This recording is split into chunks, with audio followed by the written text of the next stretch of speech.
नमस्कार, Amazon prime पर आप सभी का स्वागत है। मैं हूँ आपके साथ खुशबू शर्मा।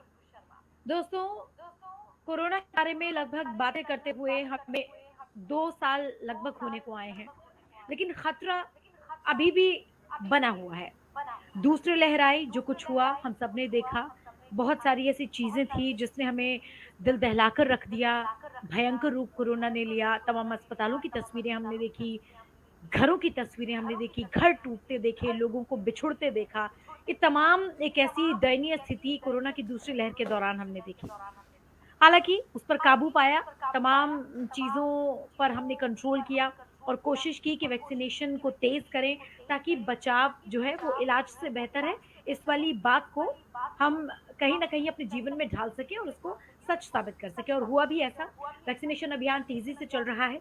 लेकिन इसी बीच अब खबर ये भी आ रही है कि कहीं न कहीं तीसरी लहर की संभावना बनी हुई है और अक्टूबर वक़्त दिया गया है, अक्टूबर के महीने में तीसरी लहर यानी डेल्टा वेरिएंट जो बच्चों के लिए खतरनाक है, नौनिहालों के लिए खतरनाक है, वो दस्तक दे सकता है। अब सवाल यही है कि जब बात बच्चों की आती है, तो हम सहम जाते हैं। हमें लगता है कि स्थिति हाथ से बाहर जा रही है। ऐसे में क्या कुछ करें, क्या कुछ तैयारियाँ हैं? तमाम परिस्थितियों के बारे में जानकारी लेने के लिए आज हमारे साथ जुड़े हुए हैं डॉक्टर अश्विनी कुमार जी, जिनसे हम जानेंगे कि किस तरह से कोरोना की संभावित तीसरी लहर को काबू करें या कम से कम कुछ ऐसे उपाय ज़रूर करें जिससे हम बचाव कर सकें उससे। तो सर आपका बहुत-बहुत स्वागत है मिशन प्राइम पर, नमस्कार। देखिए, दूसरी लहर से अभी भी कई लोगों ने सीखा नहीं है। जी। क्योंकि जैसे ही लहर ख़त्म हुई, लोग क्या कहते हैं कि पब्लिक मेमोरी बहुत शॉर्ट होती है। हुँ। जिन्होंने खुद भुगता है, उनका भी देखते हैं कि वो भी थोड़े बहुत लापरवाह हो रहे हैं।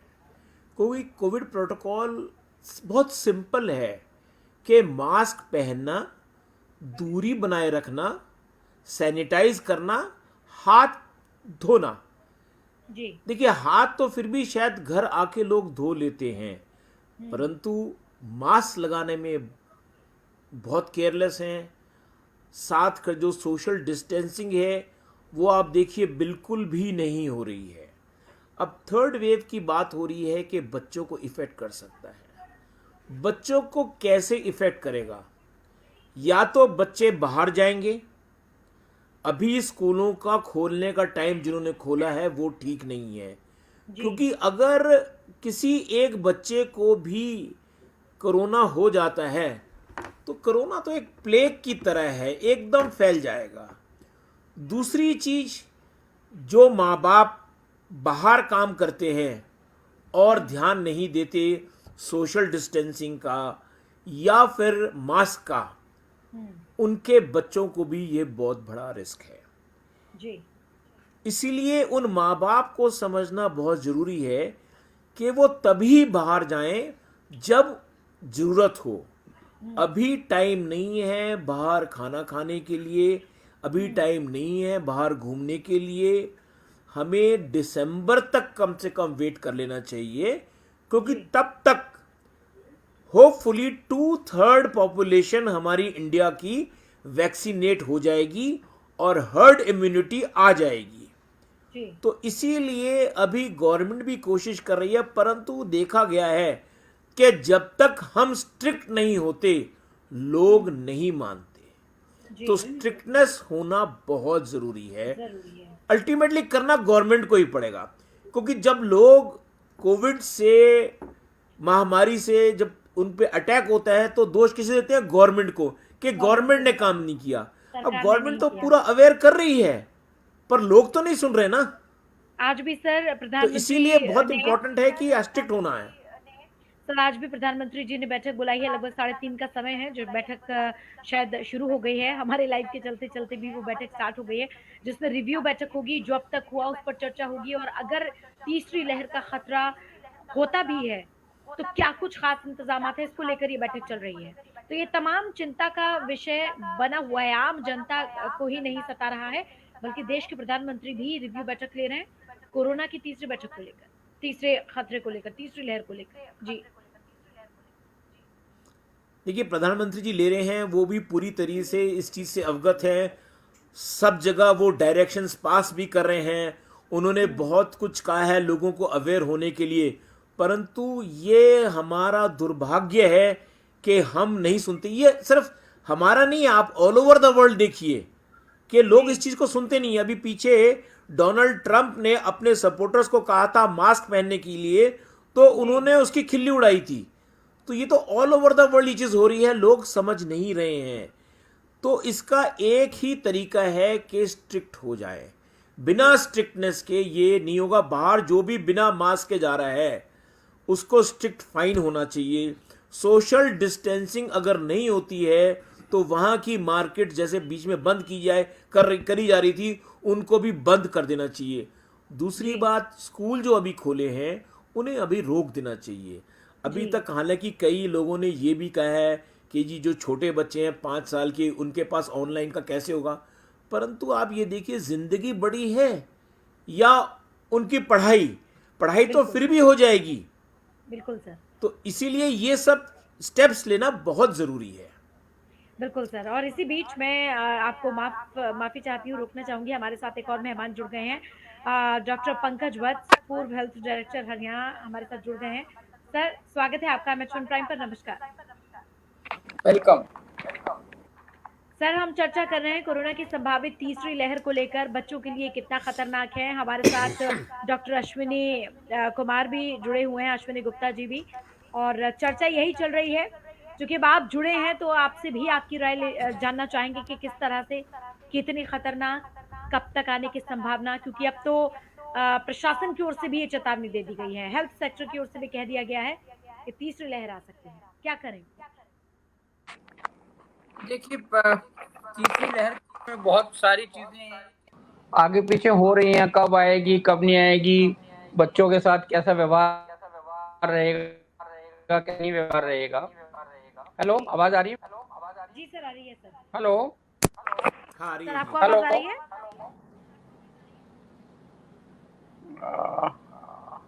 हेलो, क्या आप हमें सुन पा रहे हैं? हाँ, अब आ रही है। जी जी जी सर, जी सर। हाँ, तो मेरा कहना ये है कि अभी हम बहुत चर्चा कर रहे हैं इस बारे में कि तीसरी लहर कब आएगी, कैसे आएगी, उससे कौन प्रभावित होगा और कौन प्रभावित नहीं होगा। लेकिन आपने देखा था कि पहली लहर के बाद जो दूसरी लहर आई तो कुछ डिफरेंट रूप में आई थी। जो चैलेंजेस दूसरी लहर में हुए वो पहली लहर में नहीं थे, और जो चैलेंजेस पहली लहर में थे वो दूसरी लहर में नहीं है। इसलिए हम बहुत सारी चीजें एंटिसिपेट करने, इसकी बजाय फायदा ये रहेगा कि हम अपने हेल्थ इंफ्रास्ट्रक्चर को मजबूत करें। ये जो समय हमें मिला है, इस दौरान जो हमने हेल्थ इंफ्रास्ट्रक्चर है, जो बेसिक हमारी बहुत बड़ी बड़ी कमजोरियां हैं, उनको स्ट्रेंथन करने का समय जो है वो हमें मिल रहा है सेकंड लहर और तीसरी लहर के बीच में। क्योंकि ये बहुत सारे फैक्टर्स पर डिपेंड करता है कि सेकंड लहर, थर्ड लहर में किस रूप में आएगी। जहाँ तक बच्चों के प्रभाव के बारे में है कि बच्चों पर इसका क्या प्रभाव रहेगा, तो कुछ इस तरह के स्पाइक प्रोटीन्स हैं जिनकर ये अटकता है और वो बच्चों में उपलब्ध नहीं होते हैं, तो बच्चों को बहुत ज्यादा प्रभावित नहीं करेगा, ऐसा अंदेशा वो प्रेडिक्शंस और साइंटिस्ट बता रहे हैं। लेकिन ये नहीं भूलना चाहिए कि वायरस म्यूटेट करता है, म्यूटेशन में अपने करैक्टर को बदल देता है। तो ये कोई नहीं कह सकता कि जो तीसरी लहर में जो आएगा, वायरस आएगा, जो किस रूप में म्यूटेशन करके हमारे सामने। हमें बेसिक इंफ्रास्ट्रक्चर बढ़ाना चाहिए। हमारी जो मैन पावर है, अभी आप देख रहे हैं किसी भी प्रदेश में जाके देख लीजिएगा, लगभग 30%, 40% हेल्थ स्टाफ जो है वो उपलब्ध है, और ये सैंक्शनड पोस्ट का 30 से 40%, यानी 50, 60, 70% डॉक्टर्स, पैरामेडिकल स्टाफ, नर्सेज के पद वैकेंट पड़े हुए हैं। कहीं पर भी बड़े पीएससी, सीएससी में, सामुदायिक स्वास्थ्य केंद्रों में, सब सेंटर्स में जो रहने की व्यवस्था होनी चाहिए पैरामेडिकल स्टाफ के लिए और डॉक्टर्स के लिए, वो कहीं पर भी उपलब्ध नहीं है। बहुत रेयर सर्कमस्टांसेस में मेडिकल कॉलेज वगैरह में कहीं मिल जाए, या सिविल हॉस्पिटल में एक दो, सिविल हॉस्पिटल में पूरी स्टेट में मिल जाए तो अलग बात है। अदरवाइज, क्योंकि ऐसे समय में ये ध्यान रहना है कि हमारे मेडिकल और पैरामेडिकल स्टाफ को पीएससी, सीएससी सब सेंटर पर उपलब्ध होना अति आवश्यक है। इससे ये जो समय मिला है इसको वार फुटिंग पे जाकर समय निर्धारित कर कर इंफ्रास्ट्रक्चर को स्ट्रेंथन करना चाहिए। पैरामेडिकल स्टाफ, डॉक्टर्स की रिक्रूटमेंट बहुत तेजी के साथ करनी चाहिए। जी जी, डॉक्टर अश्विनी जी। देखिए डॉक्टर साहब ने जो बात की है वो 100% सही है, परंतु मेरा शुरू से एक चीज है कि जी। Prevention is better than cure. Yes. तो क्योंकि जब तक हम ये चीज अगर प्रिवेंशन की तरफ जाएंगे तो इतनी सारी बात शायद ना हो, क्योंकि जैसे अभी बोला है कि फर्स्ट में जो चैलेंजेस थे वो सेकंड में नहीं थे, सेकंड में जो चैलेंजेस हैं हो सकता है थर्ड में नए तरीके के हों, तो हम वो हालात ही क्यों पैदा होने दें। देखिए केरला में तो कहते हैं थर्ड वेव आ चुकी है जी। अब वहां से स्प्रेड होने में टाइम नहीं लगेगा आसपास की स्टेट्स में और आस्ते आस्ते यहाँ तक आने में, पर इसको रोकने का तरीका तो वही है ना कि हमें कहीं तो स्टॉप करना पड़ेगा, हमें कहीं तो we have to close the bazaar वगैरह जो है, लोगों को बाहर जो घूम रहे हैं उनको मास्क पहनना, वैक्सीनेशन को और तेज करना, ये बहुत ज़रूरी है। सर देखिए, एक तो कोरोना की तीसरी लहर का खतरा और तमाम बदइंतजामी ही हम कहेंगे, क्योंकि लॉकडाउन खुल गया है और रखते भी कितने दिनों तक रखते, ये भी एक समझने वाली बात है। लेकिन अक्टूबर का महीना कहा जा रहा है, आप ये समझिए कि सारे त्योहार उसी दौरान आते हैं। अक्टूबर का महीना ऐसा है कि सभी त्योहार उसी महीने में या बहुत हद होगी तो नवंबर के फर्स्ट वीक तक, नवंबर तक पहुंचते हैं। ऐसे में अगर दस्तक दे दी कोरोना ने, तो बाजारों में भीड़ भी है, खुले हुए हैं बाजार, लोग पार्टी भी कर रहे हैं, शॉपिंग भी कर रहे हैं, बच्चे भी बाहर निकलने लगे हैं क्योंकि कई जगह स्कूल भी खुल गए हैं। तब ये खतरा कितना बढ़ जाता है। घर पर रहते हैं तो शायद खतरा कम होता है, लेकिन जब बाहर निकलने की छूट है, 100% इजाजत दे दी गई है, तब क्या होगा? जी वत्स जी, देखिए डॉक्टर तब तो डॉक्टर खतरा ही खतरा है जी। टोटल। अगर आपने caution, if you have thrown caution to the winds, तो देखिए जो अक्टूबर का जो बात कर रहे हैं यही चीज़ देख करके ये लोग कह रहे हैं कि हमारे काफ़ी सारे त्यौहार पड़ रहे हैं, लोगों का आना। देखिए हमें जितने भी त्यौहार हैं इनको थोड़ा लो स्केल पे करना पड़ेगा अगर हमने अपनी पॉपुलेशन को बचाना है, ये बहुत इम्पोर्टेंट है और लोगों को समझाना पड़ेगा। क्योंकि अगर देखिए ये हालांकि लोग कहते हैं साल में एक बार आते हैं त्यौहार, एक ही टाइम है और लोग जब इतने बंद रहे हैं, परंतु इसके खतरे को देख के लोगों को समझा करके ये बहुत इम्पोर्टेंट है कि हमारे जितने भी त्यौहार हैं ये बहुत लो की होने चाहिए।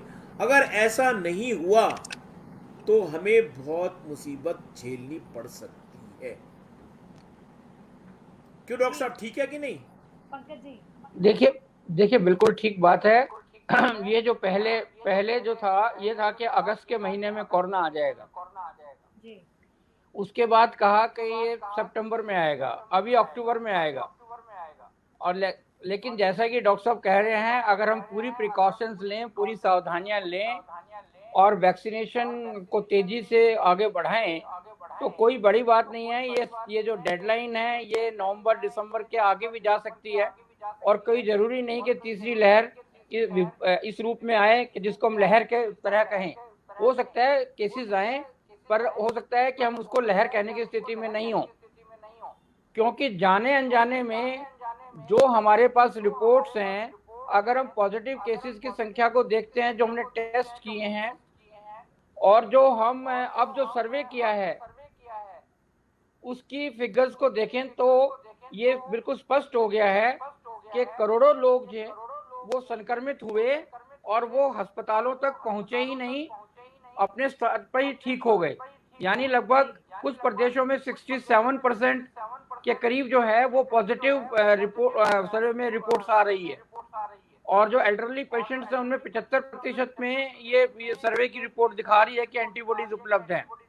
तो जाने अनजाने में बहुत सारे लोग इन्फेक्टेड हो गए हैं, तो इसलिए कोई बड़ी बात नहीं है कि थर्ड वेव आए ही ना, कुछ केसेस आए, लेकिन वो तब आएंगे जब हम नालायकी करेंगे।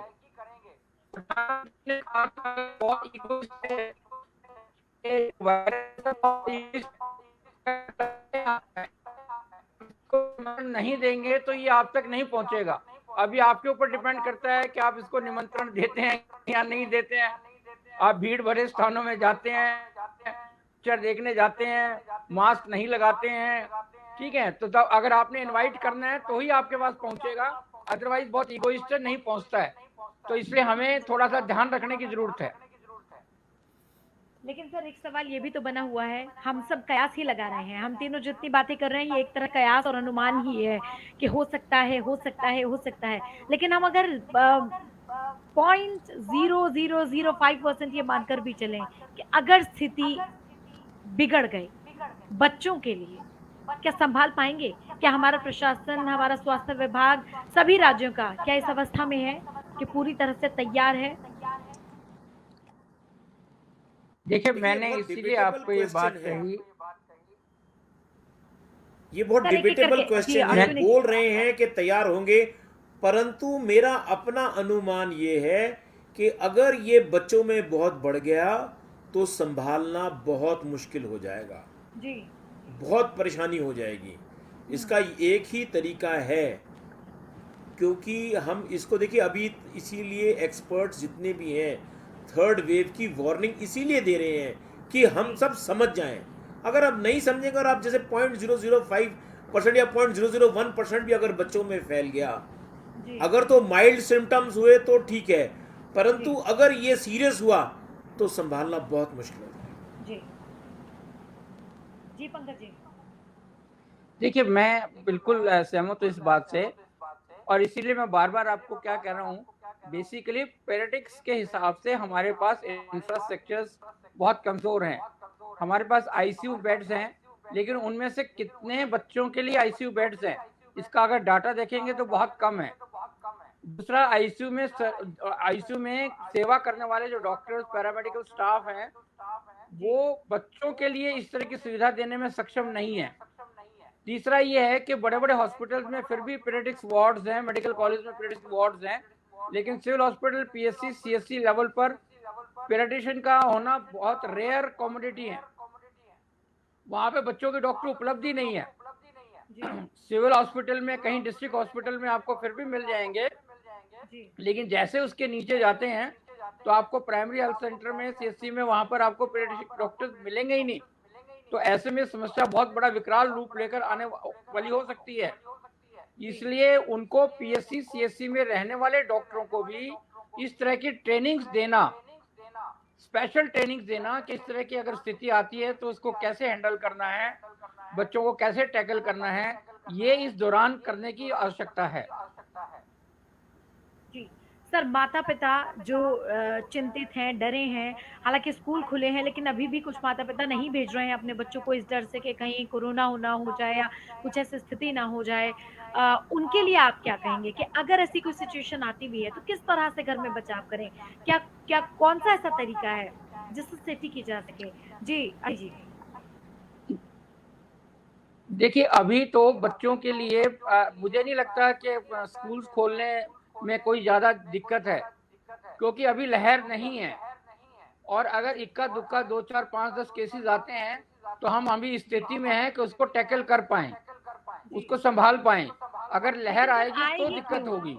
हमने 2 साल भी तो ऑनलाइन पढ़ाई की है, चाहे जैसे भी की हो, चाहे समझ आया हो, नहीं आया हो, तब भी एक सिचुएशन थी कि ऐसी ज़बरदस्ती थी। और जब हम ये जान पा रहे हैं कि आने वाले कुछ दिनों में लहर आ सकती है, तब ये रिस्क ले रहे हैं, क्यों सर? देखिए, इस रिस्क की कोई बात नहीं है। जी, स्टडीज ये कह रही हैं कि ये बच्चों को कम प्रभावित कर रहा है, जो वेरिएंट है ये बच्चों जी, को बहुत ज्यादा प्रभावित नहीं कर रहा है। अगर प्रभावित भी कर रहा है तो साइन सिम्टम्स बहुत ज्यादा खतरनाक नहीं है। जी। ऐसे में अगर उनको इन्फेक्शन हो जाता है और बच्चों की हार्ड इम्यूनिटी अगर डेवलप होती है, वो ज्यादा बेहतर रहेगा। इसलिए खोले जा सकते हैं, इसमें इतना परेशान होने की आवश्यकता नहीं है। ठीक है, चलिए अब अश्विनी जी आपसे जानेंगे चलते-चलते लबो-लुआब आप क्या जो पंकज जी कह रहे हैं उससे आप सहमत हैं? नहीं, मैं इस चीज़ से बिल्कुल सहमत नहीं हूँ, क्योंकि अभी तक देखिए बच्चों में इतना कोविड का सिम्टम आया नहीं है। हुँ, अगर आ गया तो अभी आप डॉक्टर साहब ने खुद बोला है कि हमारे hospital pediatricians they are not well equipped. तो जब यस, वो वेल इक्विप्ड नहीं है और अगर ये चीज़ फैल गई तो ये बहुत बड़ी महामारी का रूप ले सकती रिस्क है। लेना ही जब हम इतना रुक गए हैं तो हम 4-5 महीने और रुक सकते हैं, कुछ खराब नहीं होने वाला। कम से कम prevention is better than cure. बच्चों की जिंदगी ज्यादा इंपॉर्टेंट है, हम उनको बीमार होने ही क्यों दें, चाहे थोड़ा हो या ज्यादा हो। ये चीज मेरा अपना विचार है, ये मेरी अपनी थिंकिंग है कि हमें ये रिस्क नहीं लेना चाहिए। मेरे पास भी जो आते हैं पेरेंट्स, मैं उनको यही कहता हूँ, कोशिश कीजिए। आपने 1.5-2 साल किया है और 4 महीने रुक जाइए, दिसंबर तक पोजीशन क्लियर हो जाएगी। वैक्सीनेशन बच्चों का भी आ रहा है, क्योंकि आप एक चीज देखिए, बच्चों का भी वैक्सीनेशन नहीं आया है, तो उनमें कहां से एंटीबॉडीज डेवलप होंगी। तो जब तक ये चीज नहीं हो, मेरा अपना विचार है कि बच्चों को स्कूल नहीं भेजना चाहिए। ये एक प्योर लक है कि अभी कुछ नहीं हो रहा, पर अगर हो गया तो उसे संभालेगा कौन। बिल्कुल सर, और पूरी उम्मीदें जो हैं, पूरे देश की उम्मीदें डॉक्टर्स पर टिकी होती हैं और स्वास्थ्य विभाग पर टिकी होती हैं कि अगर हमें कुछ हुआ तो ये तमाम लोग हैं जो हमें बचाएंगे। और देखा भी हमने, डॉक्टर्स ने बहुत एकदम जिसे कहते हैं कि भगवान का काम किया, वो किया भी है, लेकिन उसके बावजूद स्थिति कितनी भयंकर और किस तरह की रही ये हमने देखा। तो हम भी उम्मीद यही करते हैं कि ऐसी सिचुएशन में आना ही क्यों। अगर ये बार बार कहा जा रहा है कि आप बचकर रहिए और सुरक्षित रहिए, तो हमें उसको फॉलो करना चाहिए। बहुत बहुत शुक्रिया। डॉक्टर पंकज वत्स हमारे साथ जुड़े थे, उनका भी शुक्रिया, हालांकि वो जा थैंक चुके हैं। लेकिन डॉक्टर अश्विनी गुप्ता जी, आपका भी बहुत बहुत धन्यवाद। आपने अपना कीमती समय दिया, और जिन भी माता पिता ने सुना और वो वाकई ये जान पाए और समझ पाए कि किस तरह से इस लहर से बचाने की उन्हें कोशिश करनी है। पंकज वत्स जी हमारे साथ फिर से जुड़ गए हैं। सर बहुत बहुत शुक्रिया जुड़ने के लिए। चलते चलते आप कुछ कहना चाहते हैं तो जी सर। मैं ये कह रहा था जी कि जब हमने घर के सभी सदस्यों को बाहर आना जाना शुरू कर दिया, जी फंक्शंस में, बाकी जगह पर भी बच्चे हमारे साथ जा रहे हैं, तो हमें ऐसा क्यों लगता है कि स्कूल में अगर वो जाएंगे तो सुरक्षित नहीं होंगे? क्या वो घर में सुरक्षित है? जब घर के सभी सदस्य बाहर आ जा रहे हैं, महफिलें सज रही हैं, बाजारों में जा रहे हैं और वो वापस आ रहे हैं, तो आप ये कैसे मान रहे हैं कि बच्चे स्कूल में जाएंगे तो खतरे में है, घर में खतरे में नहीं है, देखिए बाजार में ऐसा खतरे है, में मैं नहीं है? स्कूल की बात नहीं कर रहा, मैं बाहर की बात कर रहा हूँ। आप एक टाइम बॉम्ब पे बैठे हैं, अगर बाहर भी जा रहे हैं और सोशल डिस्टेंसिंग मेंटेन नहीं कर रहे, आप महफिलों में जा रहे हैं, आप एक टाइम बॉम्ब पे बैठे हैं। अगर वो फूट गया तो चाहे बाहर हो चाहे स्कूल हो, मैं तो दोनों जगह मना कर रहा हूँ, सिर्फ स्कूल की बात नहीं कर रहा। क्योंकि अभी टाइम नहीं है फंक्शंस में जाने का, अभी टाइम नहीं है मार्केट्स में बिना प्रिकॉशन के जाने का। क्योंकि आप देखिए जहां भी है लोग बिना प्रिकॉशन के जा रहे हैं। अगर प्रिकॉशन नहीं लेंगे तो आप तो प्रॉब्लम में आ सकते हैं। ये तो बहुत इंपॉर्टेंट है ना जी। क्योंकि सिर्फ स्कूल की बात नहीं कर रहा, मैं तो हर जगह की बात कर रहा हूँ। क्योंकि पेरेंट्स को भी यही कह रहा हूँ कि अगर आप इस तरह जाएंगे तो आप अपने बच्चों को पास ऑन कर सकते हैं।